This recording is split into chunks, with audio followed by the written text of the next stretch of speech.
Welcome, everyone. Thank you for joining our panel discussion today on NRG's Agile Journey. I'm Christy Nolan. I am the Director of the Digital Transformation Program at NRG. You may recognize this as Reliant Energy or Green Mountain Energy, Discount Power. We have several other brands. Or you may recognize this from the NRG Stadium where the Texans play. But we are here to talk about electricity and how we have used our Agile process to build teams to provide and power our customers across Texas and across the Northeast in the United States. So with me, I have two of my colleagues, Melissa and Josh, and the three of us are here to share our journey. We, like any other good story, we have a lot of mistakes we can share with you. We have some bumps in the road. We have some suspenseful moments. And what we all share here today together is also a pandemic, an oil crisis, some murderous hornets, and a very soon-to-be tropical storm, I think. But besides all of that, we want to share with you our story. And last year at the Agile Shift event in 2019, I was able to join the conversation about what we had learned, like what were the biggest lessons. And I think we come here today all with different stories of how we've progressed, how we have improved. We've become a stronger culture with the focus on autonomous teams, and we're here to share that. Before I get started, before we all jump in, we're going to do some quick introductions and tell a little bit about ourselves, how we got here. And then after that, we want to open it up to hear some questions from our moderator, Devlin, as well as from you. So please feel free to use the chat so that we can make sure that we address some of the key questions that we're all here about. But I'll get started and then I'll pass it over to Melissa in just a second. But like I said, my name is Christy. Thank you so much for joining us. This is a great way for us all to stay connected during this time when we're working remote. On a personal level, I have twin daughters that are 9. I'm a native Houstonian. I've worked at NRG for 13 plus years and in the digital space for quite some time. This quarantine has given me 9+ hours of extra time a week commuting back and forth from Pearland. So it's been great to do things, catch up on reading, gardening, and other things like that. When we first started talking about this panel, I thought of what I believe to be a story that we could all relate to. And the thing that came to mind was really just the journey. 6 years ago, we began at NRG with one team, and they were responsible for every digital website that needed to get a small improvement done. And here we are in 2020 with 20 plus teams across the organization. And we have a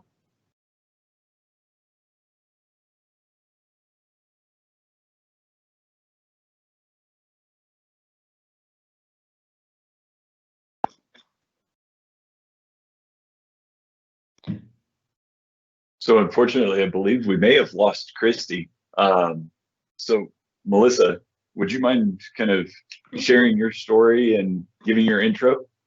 Not at all. I think this is part of the joys of working from home. So I just texted Christy, so hopefully she'll be right back. Are you back, Christy? Yes, I'm here. Okay. All right. Great. Continue. Yeah. Apologies for that, guys. I think this storm here in Houston is really messing with some of our internet connection. But where I've left off was really to talk about the journey that we've had so far, and to this date, what really drives me from a passion perspective and moves me forward is trying to take those teams to the next level. And whatever that may mean, trying to really look at, from a maturity level, how can we connect more with the customers? How can we cultivate an empowering culture that the teams are autonomous and able to thrive and to move? This is where I've spent a lot of my time this year. And it's also where I found the most personal and professional fulfillment. So we'll talk a little bit more about that when we get to the questions. For now, just wanted to give you a quick intro of myself, and then I want to kick it over to Melissa. Melissa, tell us a little about yourself and really your path along this way. Sure. Thanks, Christy. I'm actually the newest member of Christy's team. So I, just a part of my journey in full disclosure is I am the newest person also to the energy industry. So I've spent the last 20 years building product in HR and payroll. So I worked and specialized in the global payroll space. And I really wanted to shift towards something that was more, native Houston, actually a job with people here in the city and not be traveling. So I joke with my friends that I traded my United 1K card in for the Metro card to ride downtown. But the transition has been interesting to me. And I have to tell you that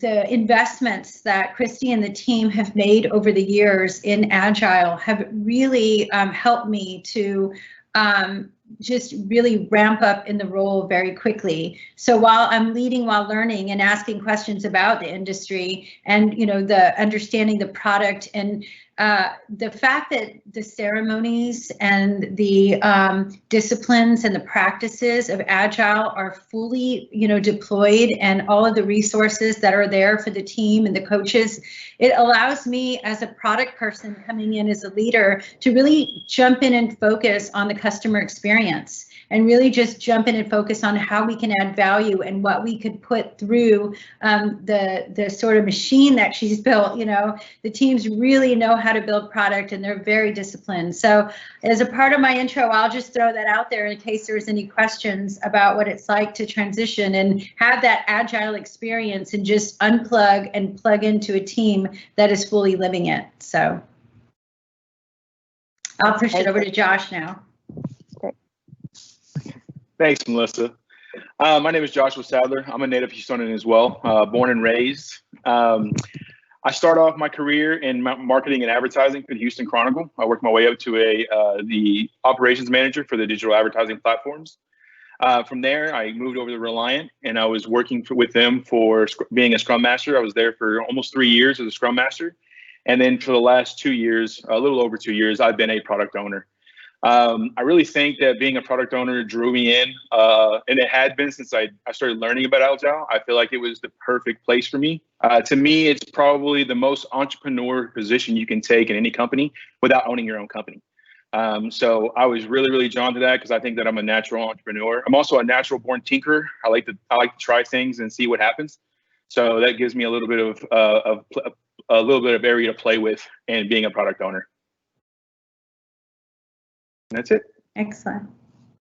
Awesome. Well, thank you all for introducing yourselves and kind of sharing that personal perspective. We're going to dive into the questions. Josh, the first one's for you. Can you tell us about how shifting from in-office work to remote work has impacted your team? To be real honest, the biggest change was for me. I'm very, very visual. I like to see people when I'm talking to them so I can see their facial expressions, kind of understand the tone of their voice a little bit more. I like to draw on the board a lot. I like to draw on paper a lot. Christy and Melissa will tell you that I draw on just about everything. But for me to be able to visualize anything that we're working on is really, really important for me. Some of our developers are currently remote anyway, so it's kind of nothing new to them. We still get to see them every once in a while to make the trip down here from Dallas to Houston, and we have conversations in person. But for the most part, we were able to adapt fairly quickly. And I think the biggest thing for me was just trying to figure out how to, one, keep all of our meetings light, tight, and bright, and then two, how do we bring in that more visual experience so I can see what's going on. So us adding cameras, personal cameras, so we can see each other whenever we're having conversations, having a lot of just impromptu meetings on Teams with each other and sometimes all together, and then utilizing online whiteboards like Miro to make sure that we can see the process, let alone just talk about it. Awesome. Continuing on that thread, have you noticed any changes in kind of your metrics and velocity, throughput, those kind of things through this change? We noticed a little bit in change for not in our velocity so much, but maybe we didn't complete a sprint as well as we would have in person, our very first sprint at home. We contributed a couple of factors to that. We actually had a developer join us after we'd already had the stay-at-home order. So he was fairly new to the team. He was still getting to know everything. And we are not being able to meet in person. So that was a fairly big change for us. Since then, we have definitely leveled off. In fact, I think in this last sprint, we probably rose our velocity by a couple of points. But it's one of those things that's going to be ever changing. I'm also always in the middle. I don't want to be, too happy about the experience we just had, because I want to make sure that that's going to be the ongoing change. So we're keeping an eye on things like that. Fantastic. Christy, moving over to you. Does Energy leverage kind of remote or offshore resources, and how does it work? What benefits have you seen? How's that played out for your transition? Yeah, I mean, the short answer is yes. We have a very hybrid approach, but it's been a learning experience. There's so many different ways to staff the teams. In 2014, when we were first starting, we would have certain people here. We would have that hybrid approach, right, where you'd have a couple of people like the product owner and SM, and maybe part of the Scrum development was in another continent, especially different time zones. And so that was our process for a couple of years. And, in our quarterly survey that goes out to 150 plus people, where we ask about, what are the biggest impediments? What are the biggest things that you're challenged with? One of the biggest things that came across was just that inability to always communicate because of the different time zones. So I think that this year, us all before pre-COVID, we were really looking at a different model of maybe the team needs to be all onshore, which we have, all together in one continent, or all remote, once again, leveling that playing field. But that hybrid of both is what was challenging for us. And that's really what our teams were saying. And so now that we're all at home, with no real line of sight as to when we'll be going back, our digital teams have seen that has, like I said, leveled the playing field. Now, if everyone is communicating through the same tools, in the same form, it allows us to better articulate our message and our knowledge. The one item that we still are challenged with is time zones. And so we're working on that. We're working on finding a way to maybe be near shore, where we're all on the same time zones. So if, for example, our QA or other groups are in completely different time zones, that we would put them in teams and do work that is more suitable to that. All of this has just come through trial and error. And I would say that when we finally do go back into the office, we'll have to remember some of these lessons learned around a team that is all remote, and what great communications and shared knowledge you can get when everyone has the same tools and ability to communicate. Awesome. Josh, kind of pivoting back over to you. You mentioned ways of keeping meetings engaging. How are you adding in ways to kind of innovate and increase engagement, brainstorming, and those kind of things? Trying to take kind of the same things that we were doing in the office and put them onto a digital platform proved to be a little bit difficult at the beginning. We started out whiteboarding with note cards and just coming up with different things that we wanted to work on. But here lately, I've been switching towards more of a game type atmosphere. So for this upcoming quarterly planning, we did an idea session, but we had an idea session with a expected outcome. And basically what we're going to do is dot vote on which features that we really want to take a deep dive into to see if they were something that we wanted to achieve. And then who was going to champion those. So each of our developers, we had 5 features that we were going to work on. Each of them signed up to go and do the research for them. And then at the beginning of the quarter, they're going to do a pitch session with me and our business owners and stakeholders, so that they can get a little bit of face time and show them that the work that they've been doing is not just development, but a little bit of overall UI experience for customers. That sounds fantastic. Chris, they're really excited. I'll bet. I like the pitch idea. Christy, as kind of you've seen this evolve, you mentioned from 2014 to today, how have you stayed abreast of the emerging themes, Agile, and the team engagement that goes with it? Yeah, it's really a group effort. Everything from community of practice events, from the community, just the internal and external community, from virtual events like this. We really try to stay grounded in bringing back new learnings to all of the groups. every team is empowered to take new classes, learn new tools. Right now, like Josh was talking about, we're piloting Miro across, across the teams, trying to get a better visualization tool. So for us, our coaches help us a lot. Our Scrum Masters really champion the Agile and new learnings or new things. But at the end of the day, I feel that the teams are empowered to try new things. And when they work, we bring them back and we try to scale them. When they don't work, we also bring them back and we remember, let's not try that again for a little bit. So very much team effort. Awesome.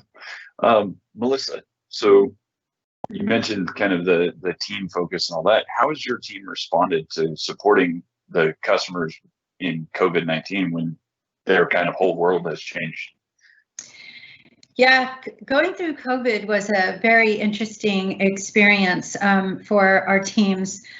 Most businesses during that time were struggling with getting customers to actually come, to your door when you're in a stay-at-home order. But for us, it was quite the opposite. Like everybody was at home all the time using electricity. So you would think that would be a very, great thing for our business, but it actually presents some unique challenges, especially in COVID when so many people's jobs were impacted and they, lost their jobs. And now, how are they going to pay their electricity bills? So it was a big challenge for our team to really stay close to our customers, understand their needs at that time, and see what capabilities that we could build that would help them and, wherever, they might need that help. So that was interesting for us, like during that period of time. I will say what we did immediately was there was a huge surge in the call center. So one of the first things that we did was to meet with the call center leadership and just try and understand what the immediate needs are that customers have, that we could be sure that they could self-service on our website. So we really focused on building and deploying things like deferred payments, payment extensions, anything that we could do to help employees, or anything that we can do to help customers that qualified for those programs to be able to, meet their need at the time. That's fantastic. You actually answered the next question I was going to ask you around the impact on your customers. But you mentioned something of like building these new features very rapidly and trying to do that. But how did you identify and prioritize those features to build? Was it customer comments, areas? Was it help? Like, how did you go about it? There's actually a lot of different things. We have the luxury of having a lot of analytics, available to us, not just embedded in our site to understand where the customers are looking for, but with our call center as well. So we stood things up, and when you talk about like prioritizing, one of the things we did, for example, is a crisis communication center. I mean, we really just found that people wanted information to know what their options are. So sometimes it may not be us directly that could provide it, but it's providing them with information about electricity relief programs or other resources that are even outside of our company that they could go to help, just seek resources that are available. So when we built these things, we didn't just build them like for the moment and for this, event, but we said, you know what, this happens to us, unfortunately, quite often. If there is a weather event or a hurricane, that we find ourselves in a similar position. So we built all the features that I described, whether it's the crisis communication center, deferred payments, payment extensions, things like that. We built them so that we can turn them on and turn them off at different times of need in the future, so that we can always react even more quickly than we did this time to meet customers with whatever that need would be. That sounds kind of right in line with the Agile values of kind of continually delivering value to your customers. How did you do that, right? How did you go about delivering that continuous value stream to the customers? I mean, we did it the good old fashioned way, or I would just say that, you know, we literally found like what are our customers struggling with right now. And we, Christy and I sat through, and even just the team looking at even videos. We had a company that was interviewing customers to really understand their, you know, perspective one-on-one, what's happening to them. And that's how we understood what to build and how we prioritized it. You know, people needed to extend payments. People needed payment options. People needed to understand, even if they couldn't make that payment, what other programs are available to them to apply. So I say the good old fashioned way, which is talk to your customers, look at the analytics, look at their behavior, and then look at it and prioritize. Of course, we had full backlogs of other projects that we had planned at the time, but we just, because we are very agile, we were able to just push everything else down and defer it and just drop this into our backlog immediately and start deploying things as they were available. So as a team had something that was available, we would deploy it immediately. Another example we have that we're just really proud of, it's actually going to launch this week. It took a little bit longer than the others because it was a really heavy lift for us. And in fact, it impacted a lot of different downstream processes. But we're also able to implement our CARE program, which this is a program where as people are paying their bills and their own electricity bills, they're able to actually add whatever they can, a few more dollars, whether it's $1, $5, $10, or even more if they, you know, felt that they could, to pay their neighbor's electricity bill. So again, this is something that we not only just deployed now, that is going to be available now, but it's something that we can, you know, keep even after this event is over, and, you know, we can always just, you know, turn to it in times of need. That sounds fantastic. It sounds like agility definitely helped you guys pivot to caring for your customers, but also caring for the business. That's fantastic. Sure. So Christy and Josh, this is for you. I'll start with Christy.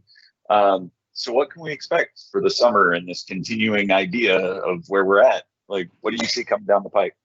Yeah, the plan for the unknown, with the importance everyone has, all of it being, you know, working remote, your energy usage just isn't the same. This, in preparation for the summer, we've really been doing a deep dive into what new energy management tips are important for our teams and our customers especially. And so right now, you know, the ability for us to be agile within the Scrum framework, we're beyond that in the way that we're planning for this summer. And what I mean by that is, you know, our marketing teams, our product innovation teams, our groups across the organization are really leaning into the business agility side of things as we work through what energy management means for the summer. And so, for example, one of our kind of key campaigns this year on the Reliant side has been a pick your free campaign, where we had different usage plans. You could get free nights or free weekends, or maybe just 7 days of peak usage. And so you may have signed up for free weekends before COVID, and now you find that you're using a lot more energy during the day, Monday through Friday.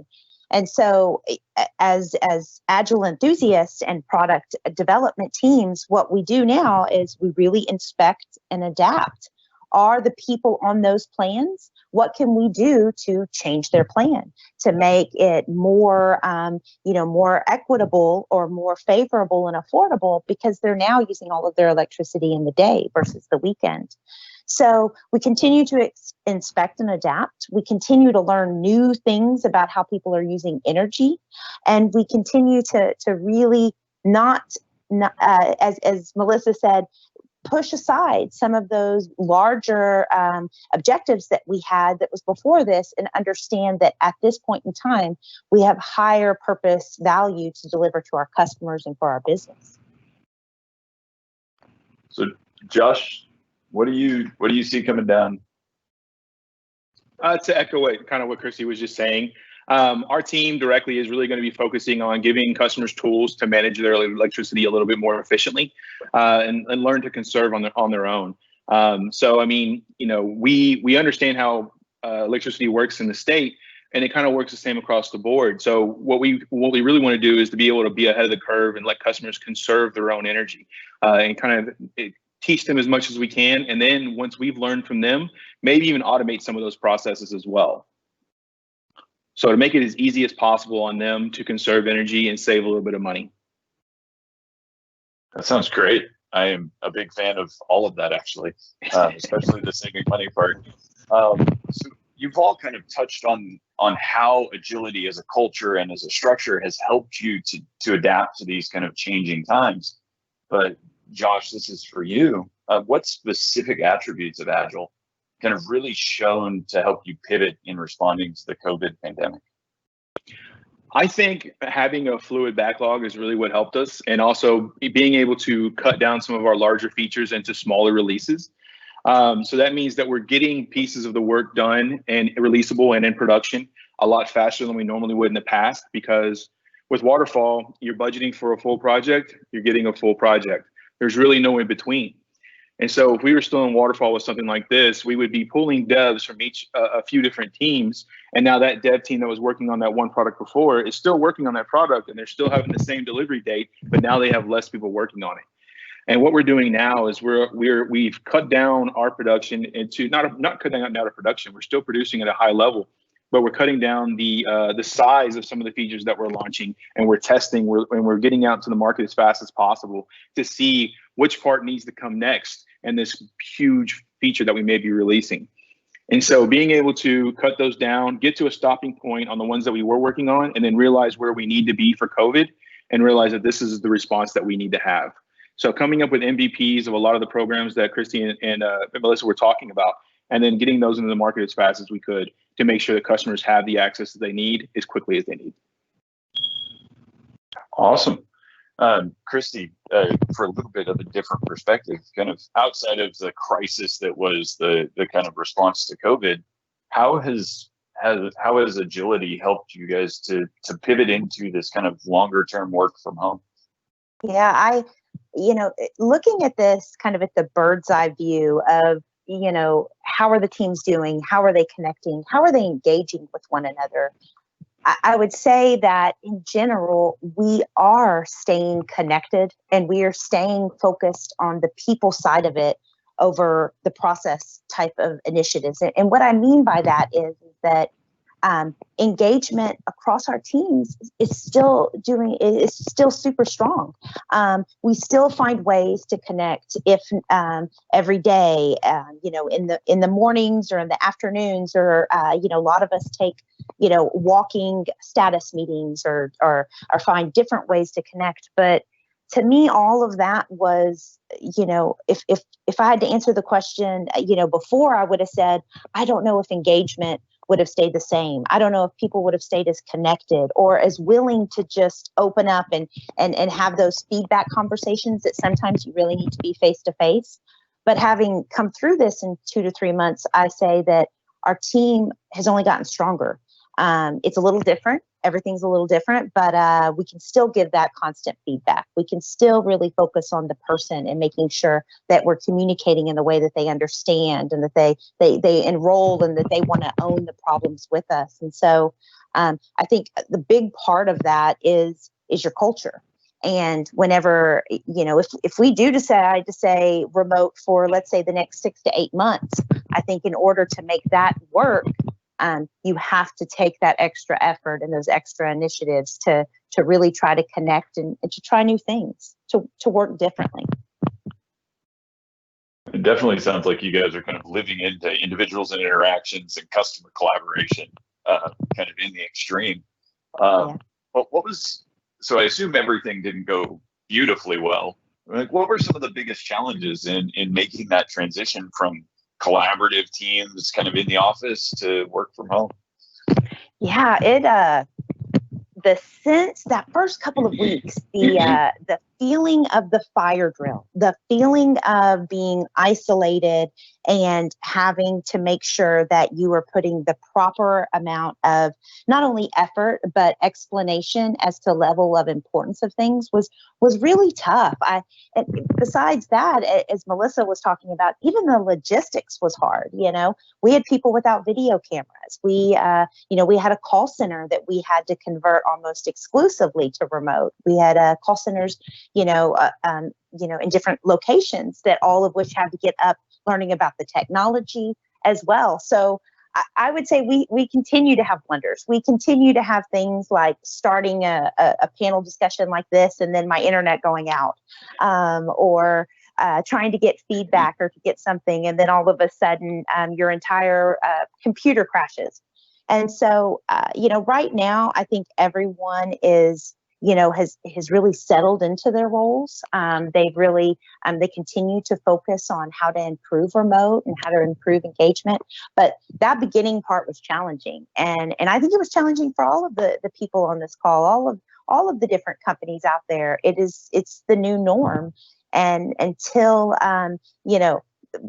we surface out of this crisis, we'll continue to change to learn and to make mistakes. Yeah, I like the candor there of no, we still are making blunders. That definitely speaks to kind of that it's about trying it and failing and then learning from those failures. So Yeah. Melissa, what were some of the biggest challenges you faced in kind of supporting those customers? You mentioned the customers needing support. What were the big challenges that you guys had to face down and solve? I mean, I think that I pretty much addressed, I think, most of the things that we just dove into. I think we got through that initial just huge, it was a lot all at once. And now I think the new challenge will be, how do we continue to provide service to those customers and to stay in touch with what they're needing as all of this is transitioning. So COVID seems like it was an acute moment, and now it seems like it's even out of the media spotlight, which is very strange. But we know that their customers are in varying degrees of need during this time. So we will continue to iterate. We will continue to watch and learn. We have metrics on every single thing that we deployed. So we will continue to monitor them and adjust as needed. So it really is an iterative process. Even though I'm very proud of the work that our team did to address the immediate need, what I love is that we're continually assessing and reviewing, and we will continue to deploy things as needed. So we're just in continuous discovery is what I would say, to get to the next evolution of this. Along that ilk, you mentioned the lessons learned and the iterations. Like, if you had to look back in kind of 6 months ago to today, what's the one learning that you want to make sure you carry forward and it never gets lost? Like, even post-COVID, post all of the other stuff, like the thing you want to make sure your team doesn't lose. I think for me, because this was so, a lot of them, I'm going to say they were almost passion projects. I mean, when the team really saw what needed to be done and really saw the real impact to customers, I saw it's not about velocity and it's not about throughput, and it was not about those metrics that you use to assess a team. I really saw them lean in, and I really saw just an amazing amount of work come out when they saw that the impact is really real for the customer.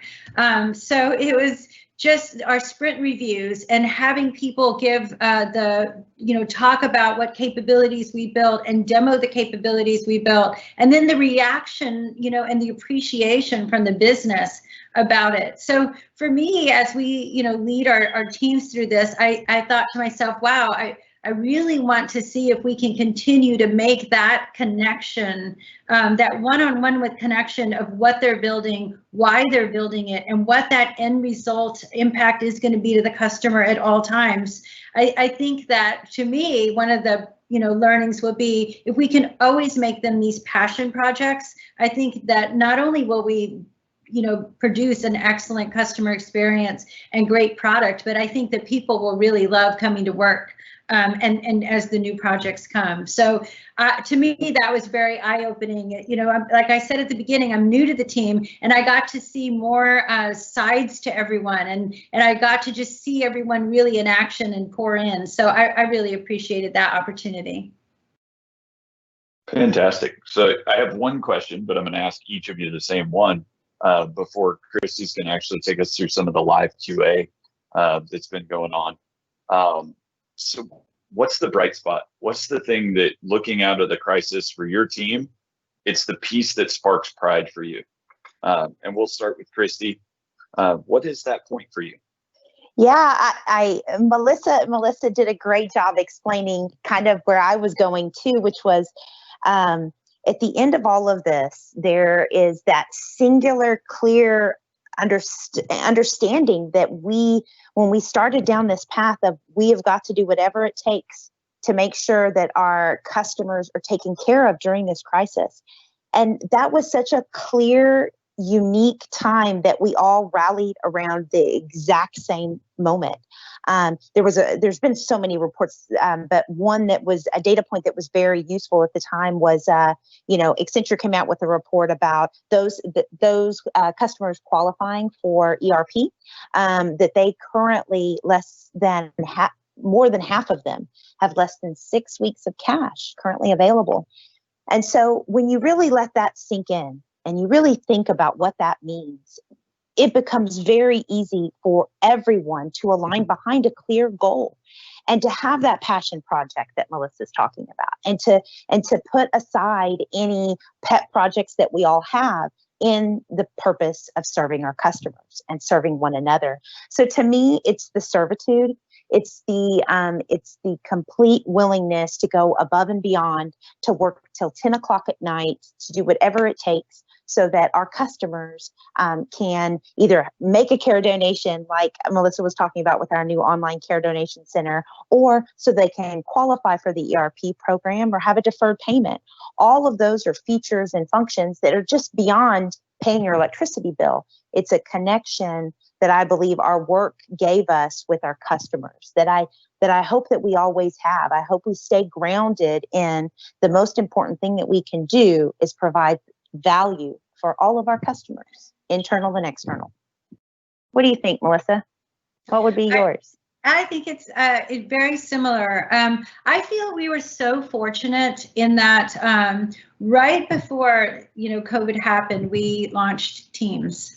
And not that I'm advocating for any specific product, but it was something that now I look back and I'm like, wow, this really threaded a lot of the communications together and helped us to reach out to each other really quickly. So I feel very fortunate for the investments that the company has made that allowed us to be seamless in our transition. And then a bright spot for me was,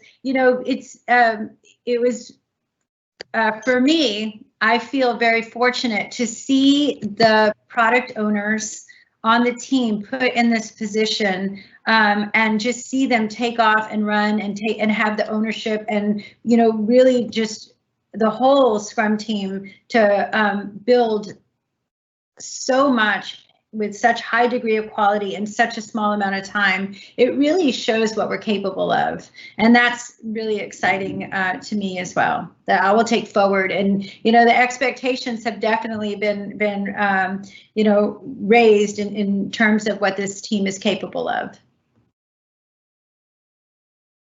Josh? Well, I think for me, I really have two, but they're kind of in the same category. One is the company in general. I mean, it was kind of amazing to see not just the developers, not just the product owners, not just marketing, not just call center, everybody kind of coming together and realizing that this is the direction that this whole company is going in. And it wasn't just for Reliant, it was for several brands. We work with 3 different brands, and all 3 brands were trying to make sure that we were helping our customers the best that we could as quickly as we could. And then on top of that, on a selfish level, my individual team really came together. There was a lot of changes going on in the background from the Texas Legal Commission about what was available and what wasn't, and the things that we could and couldn't do. And they were changing fairly often, and they were either getting less restrictive or more restrictive, less restrictive, more restrictive. And our team rolled with the punches beautifully. It was something that I was getting really frustrated, and they were calming me down versus the other way around, which is what it normally is. Yeah. So it was really awesome to see them take those punches and still be able to deliver a great product quickly. Great. Fantastic. Christy, if you wouldn't mind kind of navigating through some of the Q&A from the folks on the stream. Yeah. Thank you all so much for your questions. I'll start with one posed earlier to Josh, really around, whenever you are, how as a team did you help identify and remove barriers that were affecting the team's ability to deliver? Which barriers are some of the hardest to overcome as you were working through that? COVID specific really came down to, it was mainly just me, like I said before, but working from home, it was something new for me. I think in the 10 or 15 years that I've been in the industry, I don't ever work from home. I've always worked in the office. And so it was a real big change for me. But on another level, the changes that we made with business. So again, we don't work with just one business. We work with three, but also in any business, stakeholders change, and there's new training that has to be done and new conversations that has to be had.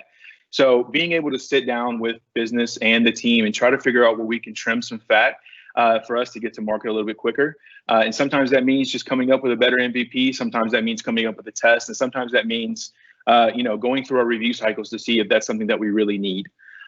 So I think those were really the key for us, and so far it's starting to work out for us really well. Yeah, I to add to that, what I've also seen with your team, with lots of the teams, is really taking ownership of those barriers, right? Which was a training even for me. I in earlier years, I would start with coming to everyone going, okay, what's the problem? What can I help? Or how can I help? Thinking that I was trying to be kind of that agile leader, but what I learned to be true, and what I still try to push us all to do, is to unpack that and take ownership of what we can do, right? Like your first line of defense isn't always for you to go to your manager or for you to go to some other team and ask for help or ask for permission to do something. And I've seen that I've really seen that be successful with the groups. And so, in articulating our areas of impediments, it also gives not just transparency, but just that ability to be empowered that we're gonna own it ourselves, whatever that may be. Another kind of question, another few questions that came in. This next one I'll take is around, when we started our DevOps and our testing automation as it relates to our Agile transformation. And without getting real specific on the timing, because we started so small, we started our Agile transformation before we started our DevOps, because we have a very strong IT team here. And so for the longest time, all of that was in the works, but it wasn't finalized before we started Agile. It wasn't until within the last couple of years that we were getting to such a tipping point with the number of teams that we really doubled down our investments with DevOps and testing automation. And I would say that was 2017, 2018, 2019. And that's because at that point, the scale of delivery was just so much bigger with the amount that we were doing. It resonated better that way with us, because at that point, we could all, even business people like myself, we could all understand the value of something that's a little more technical. So next question coming in, Melissa, if you want to talk a little bit about, with the adaptation to working remote and seeing how well it's worked for us, what do you expect the future will be? What will be the new normal? When will we, what do we anticipate for the future? That is a good question. I think one of the things I will say is we have done a lot of surveys. We've done consistent surveys to check in and see how everyone's doing. And I think one of the biggest surprise as the results are shared with us is that after the initial shock of working from home, people really seem to be settled in. And, you know, where we're hearing that commute time was, you know, it could be anywhere from 6 to 10 hours. People are investing that time often back into the company, you know, working more hours than was even expected or asked, you know, to spend more time at work, or even, you know, investing in new and different hobbies at home. So we're hearing, you know, through our, we not only have our business channels, but we try and keep communication channels that are just, you know, personal, and we try and ask like questions every week about things that are outside of work, and so we're learning that people do have, you know, we're learning about people's lives outside of work that we otherwise probably wouldn't have. So I have to say, if I had to speculate, I see that going back will probably be a healthy mix of both. We do know that there are some people who would go back tomorrow if you let them. We know that there are people who are not going to be comfortable anytime soon for, and some people have even expressed maybe not even until there's a vaccine would we entertain going back to the office. So I see in the future flexibility. I see in the future, you know, we're going to be taking a whole new, not just us, but probably other companies are taking a whole new look at the future of work and what that collaboration looks like, and, you know, alternate schedules and alternate, you know, just possibilities other than having to just, you know, go into the office every day, 5 days a week. So I do see alternate realities coming through. And just to wrap it up, is the most surprising thing about it is the employees, you know, request for that, not just the company. So I see some happy medium in the middle. So awesome. we might have lost Christy there. That's all right. Yeah. So I'm certain she will get back. We're having one heck of a storm here in Houston for the folks who are in other countries and other geographies. So one of the questions that came up, and Josh, if you can speak to this, you mentioned earlier, like waterfall versus Agile in the ability to change and what you budget for. Have you shifted from a project-based funding culture to a product-based funding culture, or are you somewhere in between? I would say that we're closer to a full product based. We're not so far. We're not looking right into projects going, okay, we're only paying to get this project done. Really, what we're paying for is to get is to reach the goals that we set for ourselves. So our company is coming up with different ways and different goals and different things for us to meet, and then we're weighing in on those to see if we can and cannot meet them with what we have, and then we're going back and having that conversation. So it's less about just creating a product for product's sake, and more about creating value and paying for the value versus paying for a product. Fantastic. We did get a note. Apparently, the storm knocked out Christy's power. So, goodness. So I did have another question. Are all brands under NRG in this kind of agile space with support and participation from the business? Do you want me to take that, Melissa, or do you want to? Sure, go ahead. I would say that they're at different maturity levels. Reliant's going to be at the most maturity level because we've been working in Agile for the past 4 or 5 years. And we've had a little bit more time to learn at a business level, not just a product level and a development level. All of our developers all been in Agile for a little while because they've either worked on Reliant or they've worked with one of the other brands that have really recently started in Agile. But getting the business to a more maturity level of accepting of how Agile we do things and how we do things towards product and not towards value and not towards product is usually a constant effort. And a lot of them are coming around fairly quickly. I think they notice the benefits fairly well and fairly fast. Really, all we have to do is to show them Reliant and what we've done in the past 3 or 4 years, and they go, "Yep, do that." And so it's really kind of simple when it comes down to that. It's just gaining their trust for them to relinquish control and allowing us to move forward with the product. And just to add one piece there, when Josh is talking about really working towards value, one of the things that we recently rolled out starting this year in January was the objective and key result, or OKR framework. And that has really helped us to understand what the business objective is, and have everybody on the team be fully threaded on what that business objective is, and then what key results, if we hit these results, will help us to hit that objective. And so we have been using that more recently to track value, and I think it's been really helpful for the teams to understand the why behind everything, and be able to meticulously track value in many different ways for all the different things that we deploy. Sounds great. So I've got one last question that I would like both of you to speak to. So can you talk about the Agile transformation as you have seen it at NRG?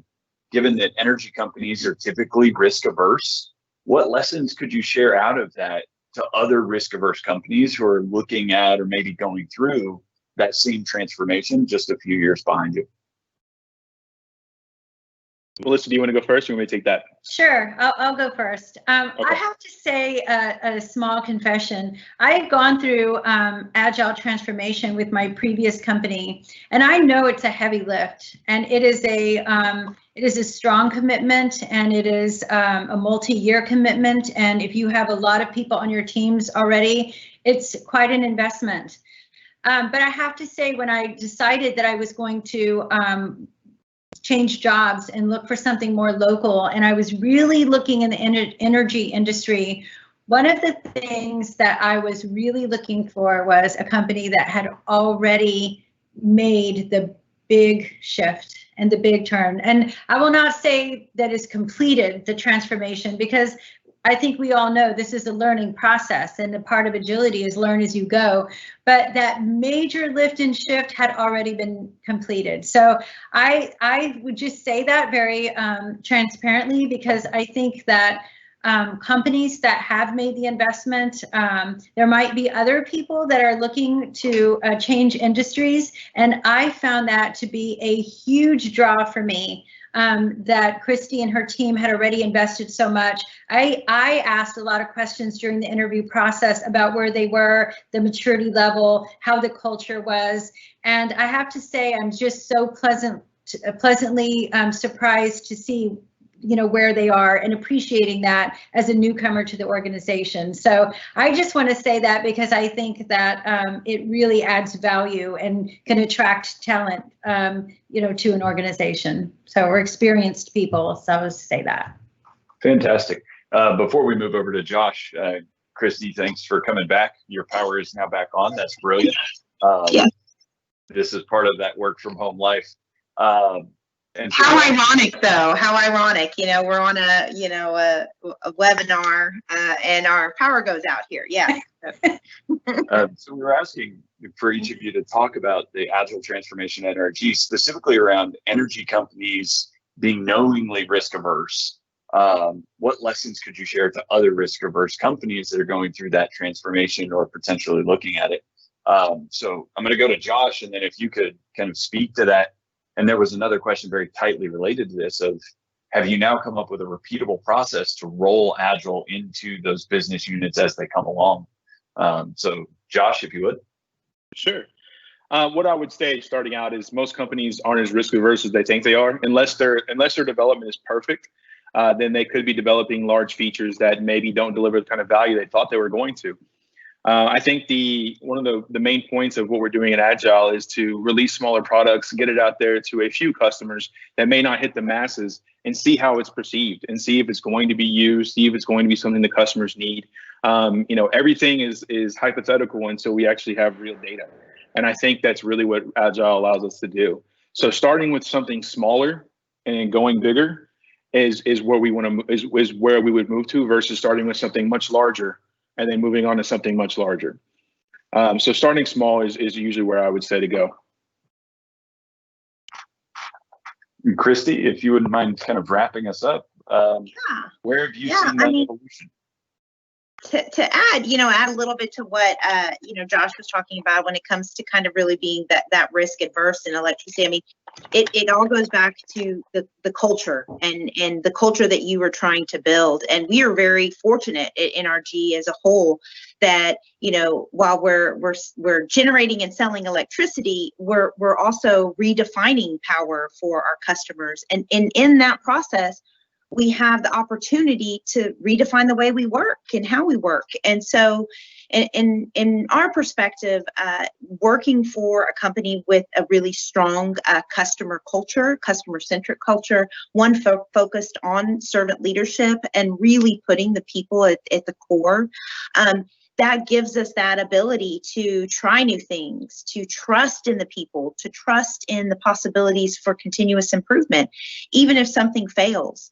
So for those joining this that are newer in the journey than even us, or for even those that are more mature and advanced, I hope that you can look back on your teams and your organization and really try to define and make Agile what it, how your culture would absorb it and what it means to you. So, with that, we're very fortunate. We're very fortunate to be offering a service that everybody needs, and to be doing it in a way that helps us as a business, but also helps everyone within the community.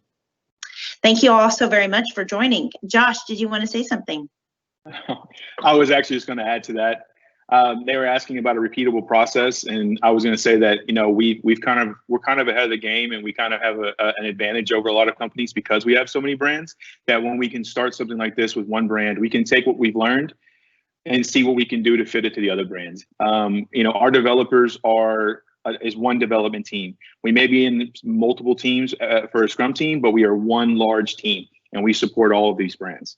So we're kind of ahead of the curve on that, and then we can take what we've learned with business agility and then apply those to the other brands as well. Fantastic. Well, I wanted to thank all of you for being a part of this. This has been a great journey kind of through NRG, both recently and how you guys have implemented Agile. Thank you all. And that is it for the questions in the backlog. So thank you guys for taking the time to join us. And if you missed any part of this, the video will be up tomorrow. All right. Thank you, everyone. Thank you. Awesome. Thank you, guys. All right.